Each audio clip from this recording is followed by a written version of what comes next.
कक्षा 9 में आप सभी का हार्दिक स्वागत है। बच्चों, आज हम क्षितिज पुस्तक के पाठ सांवले सपनों की याद का अध्ययन करेंगे। तो आइए आरंभ करते हैं पाठ।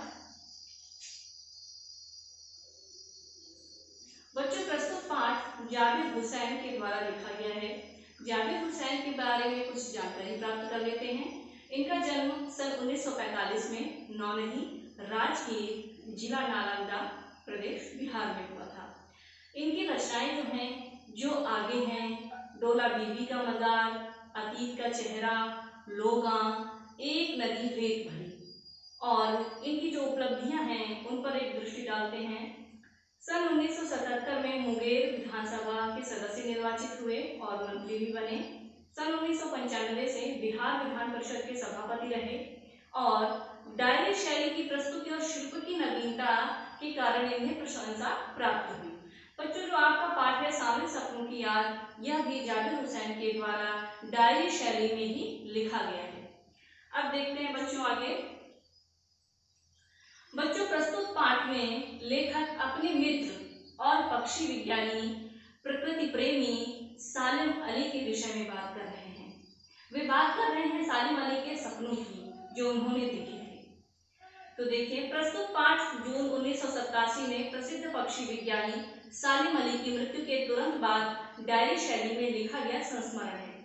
सालिम अली की मृत्यु से उत्पन्न दुख और अवसाद को लेखक ने सांवले सपनों की याद के रूप में व्यक्त किया है। सालिम अली का स्मरण करते हुए लेखक ने उनका व्यक्ति चित्र प्रस्तुत किया है। देखिए बच्चों, ये है सालिम अली। सालिम अली का जन्म 12 नवंबर 1896 को हुआ मुंबई में, और इनकी मृत्यु 27 जुलाई 1987 को 90 वर्ष की अवस्था में हुई। बच्चों, ये आजीवन सक्रिय रहे। कहा जाता है कि इतनी अधिक उम्र होने के बावजूद उनका जो पक्षियों के प्रति प्रेम था वो बिल्कुल कम नहीं हुआ था। और देखिए, पक्षी विज्ञान और प्राकृतिक इतिहास इनका क्षेत्र था और उल्लेखनीय सम्मान में इनको पद्म विभूषण से नवाजा गया था 1976 में। आगे देखते हैं बच्चों। अब आपका पाठ आरंभ होता है। अपनी पाठ्य पुस्तक में देखिए और कुछ महत्वपूर्ण बिंदुओं को यहाँ पर आपको समझाया भी जा रहा है। सांवले सपनों की याद। बच्चों, लेखक ने ये जो शीर्षक रखा है सांवले सपनों की याद, वो सपने जो सालिम अली ने देखे थे, सालिम अली की आंखों में जो सपने बसते थे पक्षियों को सुरक्षित और उन्मुक्त माहौल देने के लिए, तो लेखक ने उनकी तुलना, सालिम अली की तुलना ही एक वन पक्षी से कर दी है। तो देखिए, पहली पंक्ति, सुनहरे परिंदों के खूबसूरत पंखों पर सवार सांवले सपनों का एक हुजूम मौत की खामोश वादी की तरफ अग्रसर है। बच्चों, आपने अभी समझा कि सालिम अली की मृत्यु के दुख को व्यक्त करने के लिए ही जाबिर हुसैन ने ये लेख लिखा था। तो वो आरंभ वहीं से करते हैं। सालिम अली की मृत्यु हो चुकी है, उनका पार्थिव शरीर अंतिम संस्कार के लिए ले जाया जा रहा है। तो लेखक उनकी तुलना किस तरह से करता है? सुनहरे परिंदों के खूबसूरत पंखों पर सवार सांवले सपनों का एक हुजूम, हुजूम अर्थात भीड़, मौत की खामोश वादी की तरफ अग्रसर है। सालिम अली एक सुनहरे परिंदे की पक्षी की तरह हैं जो स्वतंत्र आकाश में विचरण करता है और अब वो नींद में चला गया है, चिर निद्रा में चला गया है। तभी लेखक कहता है कि वो मौत की खामोश वादी की तरफ अग्रसर है और उसके पीछे पीछे उनके प्रशंसक, उनको जानने वाले, उनके काम को सराहने वाले चल रहे हैं। कोई रोक टोक सके कहाँ संभव है तो बच्चों देखिए, लेखक ये कहता है कि मृत्यु एक ऐसा सत्य है, शाश्वत सत्य है, जिसने धरती पर जन्म लिया है उसकी मृत्यु निश्चित है, अतः उसे हम रोक नहीं सकते हैं। तो लेखक यही इस बात में समझाना चाहता है इस पंक्ति में। इस अनुच्छेद में लेखक प्रकृति प्रेमी सालिम अली की अंतिम यात्रा का वर्णन कर रहे हैं। सालिम अब दुनिया की भीड़ भाड़ को यहीं छोड़कर चिर निद्रा में विलीन हो गए हैं। देखिए आगे, लेखक सालिम अली की तुलना एक पक्षी से करते हुए कहते हैं कि जिस तरह एक वन पक्षी अपने जीवन का आखिरी गीत गाकर मृत्यु की गोद में जा बसता है, ठीक उसी प्रकार आज सालिम अली हमें छोड़कर इस दुनिया से विदा दे चुके हैं। अब कोई कितनी ही कोशिश क्यों न कर ले, उन्हें चिर निद्रा से जगाया नहीं जा सकता। क्यों नहीं जगाया जा सकता बच्चों? क्योंकि मृत्यु को वापस नहीं किया जा सकता, मृत्यु को लौटाया नहीं जा सकता। इसलिए लेखक कहता है कोई अपने जिस्म की हरारत और दिल की धड़कन देकर भी उसे लौटाना चाहे तो वह पक्षी अपने सपनों के गीत दोबारा कैसे गा सकेगा। लेखक कहता है कि यदि कोई पक्षियों का प्रेमी चाहे कि सालिम अली फिर से जीवित हो जाएं और वो अपना जीवन दे दें, किंतु यह संभव नहीं हो सकता, क्योंकि यह दुनिया इन्हीं नियमों पर चलती है। जिसने जन्म लिया है उसकी मृत्यु निश्चित है, किसी दूसरे के बदले किसी अन्य को जीवन मिल जाए ऐसा कहाँ संभव हो पाता है। फिर आगे देखिएगा कि पाठ्य पुस्तक में जो अगला अनुच्छेद है उसमें बताया गया है कि सालिम अली कैसे प्रकृति की दृष्टि से देखने के पक्षधर थे। देखिए उसी में लेखक बताता है कि एक मानवीय भूल है। क्या है वो मानव की भूल? लोग पक्षियों को आदमी की नजर से देखना चाहते हैं, यह उनकी भूल है।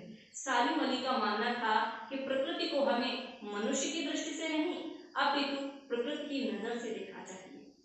जब हम प्रकृति को उसकी नजर से देखेंगे तभी हम प्रकृति की महत्ता को, उसकी गुणवत्ता को समझ पाएंगे।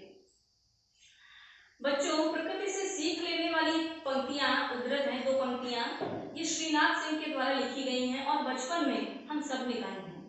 फूलों से नित हंसना सीखो, भंवरों से नित गाना। ये जो प्रकृति है हर पल हमें कुछ ना कुछ सिखाती रहती है। फूलों से हम हंसना सीखें, भंवरों से हम गुनगुनाना सीखें, तब की झुकी डालियों से नित सीखो शीश झुकाना। और जो वृक्ष की झुकी हुई डालियां हैं वे हमें सिखाती हैं कि हमें विनम्र रहना चाहिए। अब आगे लेखक पाठ में जब पढ़ता है तो उस वृंदावन को याद करता है और श्री कृष्ण को याद करता है। वो एक तालमेल बिठाना चाहता है सालिम अली के जीवन के साथ। कैसे? आज जब पक्षी को देखते हैं तो लेखक को सालिम अली याद आता है। ठीक उसी तरह से जैसे आज कृष्ण नहीं है वृंदावन में, लेकिन वृंदावन का कण कण, यमुना का जल कृष्ण की याद दिलाता है। तभी लेखक ने कहा है, उसका सारांश देखिए, कृष्ण और वृंदावन एक दूसरे से पूर्णतः जुड़े हुए हैं। वृंदावन की गली गली में कृष्ण और राधा की स्मृतियां बसी हैं। यमुना का कल कल कर बहता हुआ जल आज भी कृष्ण की बांसुरी की मधुर धुन को अपने अंदर समेटे हुए है। कृष्ण की स्मृति मात्र से सारा वृंदावन खुशहाल हो जाता है। ठीक ऐसे ही पक्षियों के कलरव को सुनकर एक दुबली पतली काया वाला व्यक्ति आंखों के सामने आ जाता है, जिसका नाम है सालिम अली। बच्चों, सालिम अली के अंदर एक बड़ी विशेषता थी। दुबली पतली काया वाले थे, किंतु पक्षियों के हित में, प्रकृति के संरक्षण के लिए कभी भी वे रुके नहीं। कभी भी उन्होंने अपने स्वास्थ्य को प्राथमिकता नहीं दी, अपितु प्रकृति प्रेम और पक्षियों के प्रति प्रेम को प्राथमिकता दी, और यही समर्पण उनके अंदर था। सालिम अली कमजोर काया वाले व्यक्ति थे। पक्षियों के प्रति प्रेम में, प्रकृति रक्षा के लिए दृढ़ संकल्पित सालिम अली लंबी लंबी और थकाने वाली यात्रा करते रहे, जिससे उनका शरीर कमजोर हो गया और कैंसर जैसी जानलेवा बीमारी उनकी मौत का कारण बनी। बच्चों, सालिम अली को चिंता नहीं थी अपने स्वास्थ्य की। वो बताते हैं लेकिन लेखक बताते हैं कि अंतिम समय तक मौत उनकी आंखों से वह रोशनी छीनने में सफल नहीं हुई जो पक्षियों की तलाश और उनकी हिफाजत के प्रति समर्पित थी। बच्चों, सालिम अली भले ही 90 वर्ष के हो गए थे, भले ही वो वृद्धावस्था में थे, भले ही वे अस्वस्थ थे, किंतु पक्षियों के प्रति जो उनका प्रेम था वो कभी कम नहीं हुआ। पक्षियों को देखने के लिए जो दूरबीन थी वो उनके आंखों पर से तभी उतरी जब वे इस संसार से विदा ले चुके थे, जब उनके शरीर में प्राण ही शेष नहीं थे। और देखिए बच्चों, बर्ड वॉचर, सालिम अली से बड़ा बर्ड वॉचर कौन होगा? बच्चों, बर्ड वॉचर शब्द जो है पक्षियों का अवलोकन करने वाला, इसका यह अर्थ है। तो सालिम अली जो थे वो बर्ड वॉचर थे और उन तमाम लोगों में थे वो जो प्रकृति के प्रभाव में आने की बजाय प्रकृति को अपने प्रभाव में लाने के कायल होते हैं। कायल होना, अपनी ओर प्रेरित कर लेना, मना लेना, अपने हिस्से में ले आना। तो जो सालिम अली थे उनका मानना था कि हमें प्रकृति को प्रकृति के दृष्टि से ही देखना चाहिए और प्रकृति को अपने प्रभाव में लाना चाहिए, अर्थात प्रकृति का संरक्षण करना चाहिए। प्रकृति भी खुश हो मानव को देखकर, वो डरी और सहमी ना रहे। और इसके साथ साथ बच्चों, एक और महत्वपूर्ण बात जो लेखक ने बताई है, उनकी जीवन साथी, उनकी जीवन संगिनी जो तहमीना थी, उन्होंने भी प्रकृति के प्रति योगदान में अपना पूर्ण सहयोग दिया। बच्चों, एक बार की घटना है शांत वैली, जो साइलेंट वैली है केरल की, उससे जुड़ी हुई। केरल के शांत घाटी को रेगिस्तानी हवा के झोंकों से बचाने के लिए सालिम अली ने तत्कालीन प्रधानमंत्री चौधरी चरण सिंह से भेंट की। बच्चों, उस केरल की घाटी को, जो साइलेंट वैली थी, वहां उसको रेगिस्तानी हवा के झोंकों से नुकसान हो सकता था।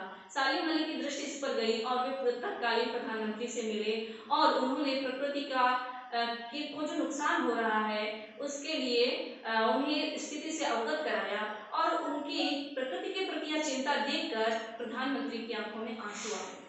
उन्होंने प्रधानमंत्री के सम्मुख पर्यावरण के संभावित खतरों का जो चित्र प्रस्तुत किया उससे चौधरी जी की आंखें नम हो गई। चौधरी चरण सिंह जी स्वयं माटी की सोनी महक को बारीकी से जानने वाले जमीन से जुड़े इंसान थे। बच्चों, चौधरी चरण सिंह जी स्वयं भी प्रकृति से प्रेम करते थे और शायद इसीलिए वे सालिम अली के द्वारा बताई गई बातों को आत्मसात करने में सफल हुए थे। अब देखिए, आपको एक शीर्षक दिख रहा है, फॉल ऑफ अ स्पैरो। बच्चों, ये सालिम अली के द्वारा लिखी गई आत्मकथा है। लेखक कैसे एक पक्षी विज्ञानी बन गया, इसकी एक घटना है। बचपन में सालिम अली की एयर गन से एक नीलकंठ वाली गौरैया घायल होकर गिरी थी। उस गौरैया ने ही सालिम को पक्षियों की दुनिया का रास्ता दिखा दिया। तभी से उन्होंने सोचा, उनका मन बड़ा आहत हुआ और उन्होंने पक्षियों के विषय में जानकारी देना शुरू कर दिया और उनके संरक्षण के लिए प्रयत्न किया। उन्होंने पक्षियों से संबंधित रोमांचक किस्से अपनी आत्मकथा फॉल ऑफ स्पैरो में लिखे हैं। इस पुस्तक का हिंदी अनुवाद नेशनल बुक ट्रस्ट ने एक गौरैया नामक शीर्षक के साथ किया है। अब देख रहे हैं आप तो एक शीर्षक D.H. लॉरेंस। बच्चों, लेखक ने D.H. लॉरेंस से सालिम अली की तुलना की है। अब D.H. लॉरेंस कौन थे? देखिए, सालिम अली का प्रकृति प्रेम, पक्षियों के प्रति समर्पण देखकर लेखक को अंग्रेजी के प्रसिद्ध उपन्यासकार D.H. लॉरेंस की याद आ गई। उन्हें भी प्रकृति से गहरा लगाव था। वे मानते थे कि हमारा प्रकृति की ओर लौटना जरूरी है। और बच्चों, एक चीज, जो D.H. लॉरेंस थे वो थे कौन? D.H. लॉरेंस एक प्रसिद्ध अंग्रेजी उपन्यासकार थे। वो नॉवेलिस्ट थे, लेकिन प्रकृति के प्रति भी उनमें बड़ा प्रेम था। लॉरेंस के प्रकृति प्रेम की व्याख्या करते हुए लेखक कहता है कि लॉरेंस की पत्नी फ्रीडा लॉरेंस ने कहा कि मुझसे ज्यादा मेरे छत पर बैठी गौरैया लॉरेंस और मेरे बारे में अधिक जानती है। बच्चों, एक बार की बात है, जब फ्रीडा लॉरेंस से कहा गया, लॉरेंस की मृत्यु के पश्चात फ्रीडा लॉरेंस से कहा गया कि आप कुछ उनके बारे में लिखें, तो फ्रीडा ने कहा कि मैं क्या लिखूं? जो कुछ भी मेरे अंदर है, शायद हो सकता है कि मैं सबसे ज्यादा लॉरेंस को जानती हूँ, लेकिन उनके बारे में कुछ भी लिख पाना मेरे लिए असंभव है। मैं बस क्या कह सकती हूँ कि जो मेरे छत पे बैठी गौरैया है वो लॉरेंस को बहुत अच्छी तरह से जानती थी, क्योंकि लॉरेंस के मन में पक्षियों के लिए जो प्रेम था उसने उसे महसूस किया था। तो इस कारण मैं लॉरेंस के बारे में बस इतना ही कह सकती हूँ कि मेरे छत पर बैठी गौरैया उसे ज्यादा अच्छी तरीके से जानती है। तो लेखक ने बच्चों सालिम अली के विषय में एक बात कही है कि वो प्रकृति की दुनिया में टापू बनकर नहीं बल्कि अथाह सागर बनकर आए थे। प्रकृति की दुनिया का अथाह सागर। सालिम अली प्रकृति की दुनिया में अथाह, विशाल और गहरे सागर की तरह थे। बच्चों, जिस तरह से सागर शांत और गंभीर होता है, अपने अंत में हजारों रत्न छिपाए हुए, जैसे सागर के भीतर हीरे, मोती और बहुत सारे चीजें होती हैं, बहुमूल्य चीजें होती हैं, उसी तरह सालिम अली के पास भी पक्षियों से जुड़ी रोमांचक जानकारियाँ, पक्षियों से जुड़ी रोमांचक बातें और बहुत सारी जानकारी उनके पास थी। बच्चों, सालिम अली आज इस दुनिया में नहीं है, लेकिन जो उनके निकट संगी हैं, उनके मित्रगण हैं, उन्हें जानने वाले हैं, पक्षी प्रेमी हैं, वो सब उन्हें याद करते हैं। उन्हें तो ऐसा लगता है, जो सालिम अली के निकट संगी हैं, उन्हें तो ऐसा लगता है कि वह किसी पक्षी की खोज में निकले हैं और अपनी दूरबीन लटकाए अपने खोजपूर्ण नतीजों के साथ लौट आएंगे। परंतु सत्य यह है कि अब सालिम अली अपनी लंबी थकान मिटाने के लिए चिरशैया पर चले गए। अब सालिम अली लौटकर नहीं है।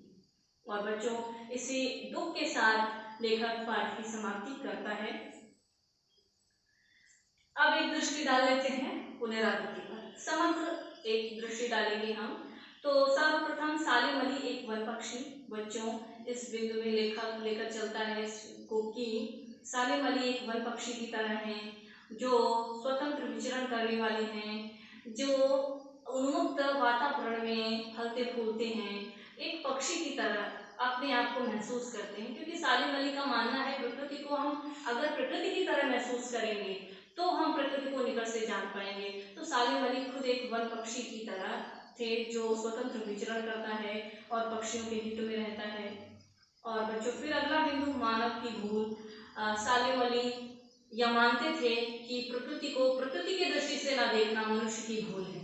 अगर हमें किसी को समझना है तो हमें उसके दृष्टिकोण से समझना होगा, हम अपने दृष्टिकोण से सामने वाले को नहीं समझ सकते। और यही मानना था सालिम अली का। इसीलिए सालिम अली कहते हैं कि प्रकृति को प्रकृति की दृष्टि से ना समझना, ना देखना मानव की सबसे बड़ी भूल है। यदि मानव इस भूल को सुधार ले तो आज फिर से वो वातावरण, वो जो प्रकृति का वरदान था वो हमें फिर से प्राप्त हो सकता है। लेखक याद करता है वृंदावन और कृष्ण को। जिस तरह से आज कृष्ण नहीं है वृंदावन में, लेकिन वृंदावन का कण कण, वृंदावन की गली गली, वृंदावन में यमुना जो स्थित है, यमुना का बहता जल, सभी कुछ कृष्ण की मधुर बांसुरी की धुन याद दिलाता है। ठीक उसी तरह से लेखक कहता है कि सालिम अली भी, जब भी मैं पक्षियों को देखता हूँ सालिम अली की याद मुझे आ जाती है। सालिम अली का जो योगदान है प्रकृति और पक्षियों के हित में वो मुझे याद आ जाता है। समर्पण रखा गया है एक शीर्षक बच्चों स्लाइड में। समर्पण में उन बिंदुओं को लिया गया है।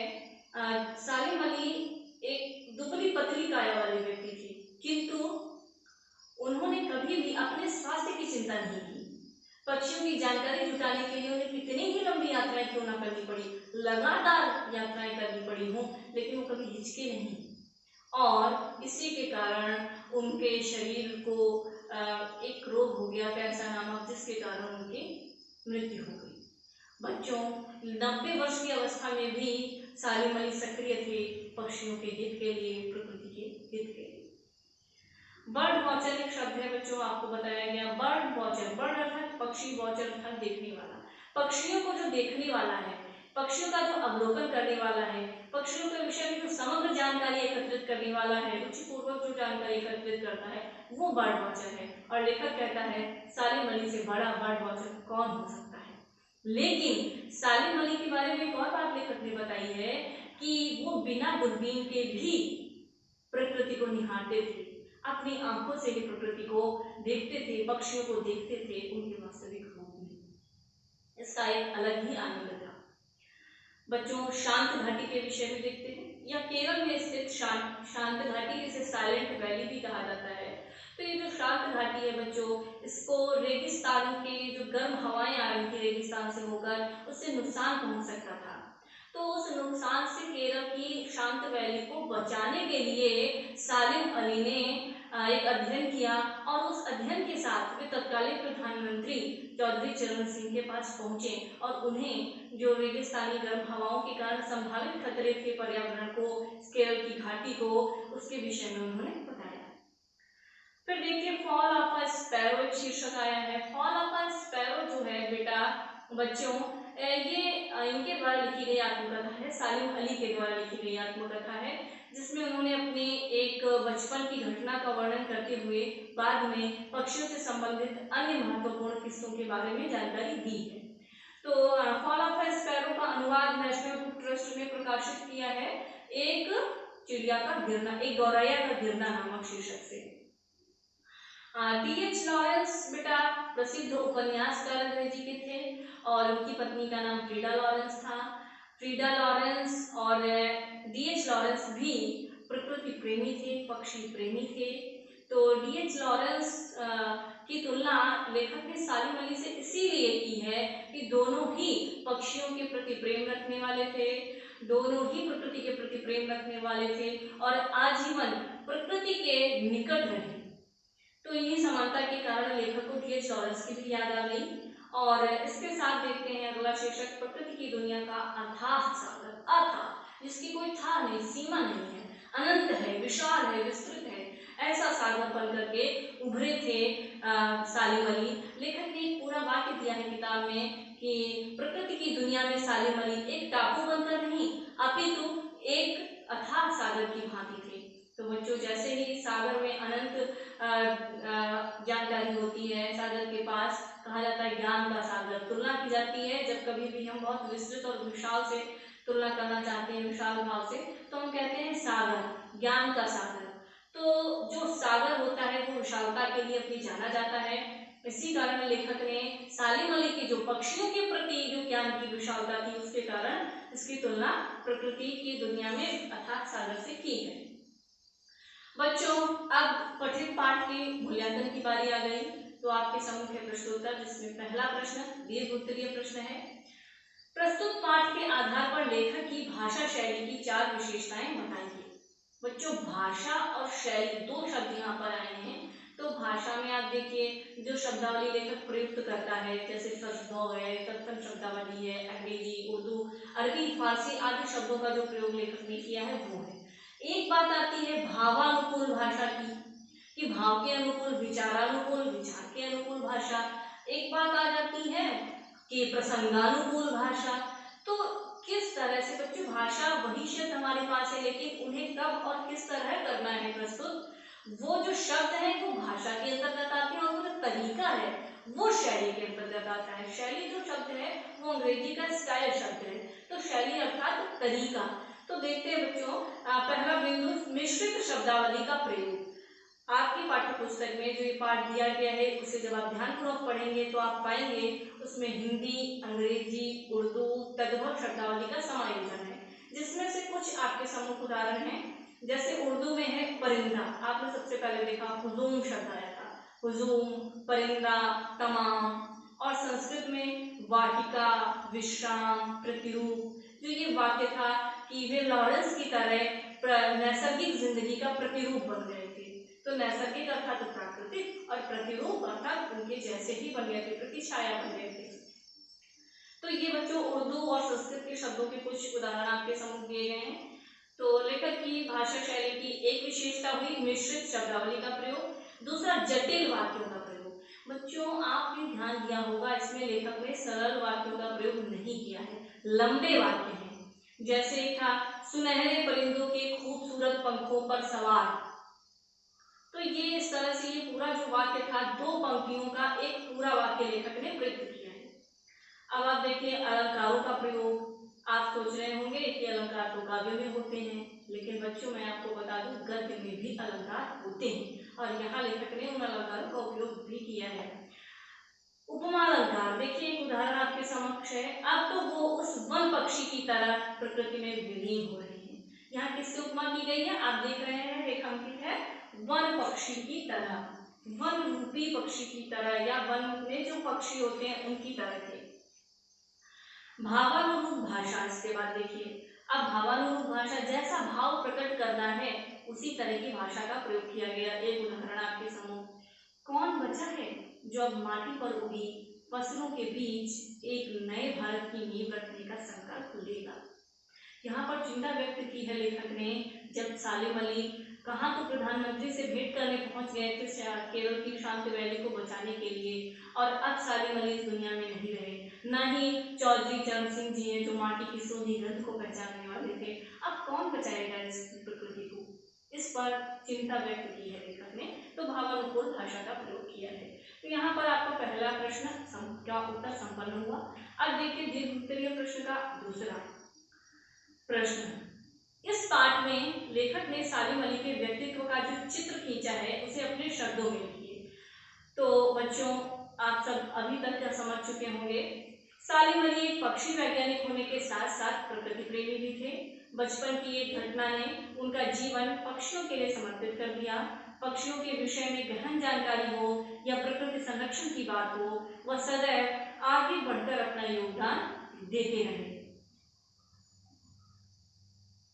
साइलेंट वैली को रेगिस्तानी हवा के झोंकों से बचाने के लिए तत्कालीन प्रधानमंत्री चरण सिंह से भी मिले। थकाऊ और लंबी यात्राओं से उनका स्वास्थ्य गिरता गया, परंतु उन्होंने पक्षियों और प्रकृति के संरक्षण की ओर बढ़ते कदम को पीछे नहीं लिया। उनकी आंखों पर चढ़ी दूरबीन मृत्यु के बाद ही उतरी। तो ऐसा था व्यक्तित्व सालिम अली का। अब देखते हैं हम लघु उत्तरीय प्रश्नों की बारी आ गई बच्चों। तो पहला प्रश्न है, किस घटना ने सालिम अली के जीवन की दिशा को बदल दिया और उन्हें पक्षी प्रेमी बना दिया। तो बच्चों घटना वही है, बचपन में सालिम अली की गर्दन से एक नीलकंठ वाली गौरैया घायल होकर गिरी थी। उस गौरैया ने ही सालिम को पक्षियों की दुनिया का रास्ता दिखा दिया। उन्होंने पक्षियों से संबंधित रोमांचक किस्से अपनी आत्मकथा फॉल ऑफ स्पैरो में लिखी हैं। बच्चों में कहा जाता है कि जब वो घायल होकर गौरैया गिरी थी तब उनके मामा जी ने कहा था कि आप जाइए और इसके बारे में जानकारी एकत्रित कीजिए। वहीं से उन्हें प्रेरणा मिल गई आगे बढ़ने की। एक उद्यान में जाने के लिए उनसे कहा था। अगला प्रश्न देखते हैं। सालिम अली ने पूर्व प्रधानमंत्री के सामने पर्यावरण से संबंधित किन संभावित खतरों का चित्र खींचा होगा कि जिससे उनकी आंखें नम हो गई थी? बच्चों अवश्य ही सालिम अली ने उनके सम्मुख पर्यावरण पर पड़ रहे दुष्प्रभावों का वर्णन किया होगा। तो देखते हैं उत्तर। सालिम अली ने पूर्व प्रधानमंत्री चौधरी चरण सिंह के सामने रेगिस्तानी हवा के गर्म झोंकों और उसके दुष्प्रभावों का उल्लेख किया होगा। यदि इस हवा से केरल की साइलेंट वैली को न बचाया गया तो उसके नष्ट होने का खतरा उत्पन्न हो जाएगा। प्रकृति के प्रति ऐसा प्रेम और चिंता देख उनकी आंखें नम हो गई थी। अगला प्रश्न देखते हैं। लॉरेंस की पत्नी फ्रीडा ने ऐसा क्यों कहा होगा कि मेरी छत पर बैठने वाली गौरैया लॉरेंस के बारे में ढेर सारी बातें जानती है? बच्चों अब देखते हैं इसका उत्तर। लॉरेंस की पत्नी फ्रीडा जानती थी कि लॉरेंस गौरैया से कितना प्रेम करते थे। वह उनके एकांत क्षणों की साथी थी। उनके इसी पक्षी प्रेम को व्यक्त करने के लिए फ्रीडा ने उपरोक्त वाक्य कहा होगा। अगला प्रश्न देखते हैं। सांवले सपनों की याद शीर्षक की सार्थकता पर टिप्पणी कीजिए। सांवले सपनों की याद का संबंध मनमोहक इच्छाओं से है। मनमोहक इच्छाएं जो प्रकृति विज्ञानी सालिम अली ने देखी थी। आज सालिम अली दुनिया में नहीं है। लेखक उनको याद करता है और उन सपनों को भी याद करता है जो सालिम अली की आंखों में बसते थे। अतः यह शीर्षक पूर्णतः सार्थक लगता है। अब बढ़ते हैं अगले प्रश्न की ओर। अब बच्चों जो प्रश्न है उनमें एक पाठ्य पुस्तक की पंक्ति दी गई है और इसमें कहा गया है इसका आशय स्पष्ट करने के लिए। तो देखिए क्या है पहला। वह लॉरेंस की तरह नैसर्गिक जिंदगी का प्रतिरूप बन गए थे। नैसर्गिक का अर्थ है प्राकृतिक या फिर बनावटीपन से दूर। जिस तरह लॉरेंस सीधे सच्चे और प्रकृति प्रेमी तथा पक्षी प्रेमी थे उसी तरह सालिम अली भी सरल व्यक्तित्व वाले पक्षी प्रेमी थे। दोनों का जीवन बनावटीपन से दूर था। इसलिए सालिम की तुलना लॉरेंस से करते हुए लेखक ने उन्हें नैसर्गिक जिंदगी का प्रतिरूप कहा है, उसका दूसरा रूप या फिर उसकी प्रतिछाया। अब देखिए अगला जो है आशय स्पष्ट करने के लिए दी गई पंक्तियां क्या हैं। कोई अपने जिस्म की हरारत अर्थात गर्मी और दिल की धड़कन देकर भी उसे लौटाना चाहे तो वह पक्षी अपने सपनों के गीत दोबारा कैसे गा सकेगा? बच्चों मृत्यु शाश्वत सत्य है। शाश्वत अर्थात जो सदैव चलने वाला है। शाश्वत सत्य है। जिसने धरती पर जन्म लिया है उसकी मृत्यु भी निश्चित है। एक ना एक दिन प्रत्येक मनुष्य को सब कुछ भूलकर इस संसार से विदा होना पड़ता है। तब कोई चाह कर भी उसे रोक नहीं सकता और ना ही अपना जीवन देकर उसे वापस बुला सकता है। अब साले मृत्यु की गोद में चिरशयन के लिए चले गए। चिर अर्थात अनंत काल तक। अब क्योंकि मृत्यु के बाद वापस नहीं आएंगे उन्हें अब कोई भी निद्रा से जगा नहीं सकता। सालिम अली प्रकृति की दुनिया में एक टापू बनने की बजाय अथाह सागर बनकर उभरे थे। अब बच्चों इस पंक्ति का आशय स्पष्ट करना है। टापू ऐसा स्थल भाग होता है जो चारों तरफ से जल से घिरा होता है, जबकि समुद्र अथाह और गांधीर्य से युक्त होता है। गांधीर्य अर्थात गंभीरता से। समुद्र की लहरें वेग से चलती हैं, किंतु जैसे कहा जाता है छिछली नदी होती है जहाँ से में भर जाती है और बाहर बह चलती है, लेकिन समुद्र के जल में ऐसा नहीं होता। उसमें लहरें तो उठती हैं किंतु उसका जल शांत होता है, उसी के धार में रहता है, बाहर बहकर नहीं निकल जाता। सालिम अली भी टापू की भांति न होकर अथाह सागर की तरह थे। पक्षियों से जुड़ी तमाम रोचक जानकारी उनके पास थी। अब बच्चों आगे बाजू रहता की पहला जो बिंदु है उत्तरीय प्रश्न से जुड़ा है। तो पहला प्रश्न है आपके लिए, प्रस्तुत पाठ सलीम अली की पर्यावरण के प्रति चिंता को भी व्यक्त करता है। पर्यावरण को बचाने के लिए आप कैसे योगदान दे सकते हैं। बच्चों, इसमें आपको अपने प्रयत्नों के विषय में बताना है कि आप क्या योगदान दे सकते हैं अपने स्तर पर पर्यावरण को बचाने के लिए। तो लघु उत्तरीय प्रश्न है, वृंदावन और यमुना का जल आज भी किसकी याद दिलाता है और क्यों। इसमें आपको बताना है कि वृंदावन और यमुना का जल किसकी याद दिलाता है और याद दिलाता है तो किन कारणों से याद दिलाता है, क्या ऐसी बात रही होगी। फिर अगला प्रश्न है, नीलकंठ वाली गौरैया ने सालिम का जीवन कैसे बदल दिया। इसमें आप बताइए कि क्या घटना घटित हुई थी सालिम के बचपन में जो नीलकंठ वाली गौरैया को कहा जाता है कि उसने सालिम अली का जीवन ही बदल दिया। फिर आशय स्पष्ट करना है, तो निम्न पंक्ति का आशय स्पष्ट कीजिए। क्या है पंक्ति, लोग पक्षियों को आदमी की नजर से देखना चाहते हैं या उनकी भूल है। ये पंक्ति सालिम अली के द्वारा कही गई अर्थात उनके कही गई ये बात थी जिसे लेखक ने अपने पाठ में लिया है। उनका मानना ये था कि सालिम अली प्रकृति को प्रकृति की दृष्टि से देखना चाहते हैं। और फिर अति लघु उत्तरीय प्रश्न, सालिम अली की आत्मकथा का नाम लिखिए। इसमें आपको लिखना है सालिम अली की आत्मकथा का नाम। दूसरा प्रश्न है, बर्ड वॉचर किसे कहा गया है, बर्ड वॉचर को व्याख्यायित करना है। तीसरा है, साइलेंट वैली कहाँ स्थित है वो बताना है आपको। और चौथा, D.H. लॉरेंस कौन थे। अब कक्षा यहीं पर संपन्न होती है। धन्यवाद।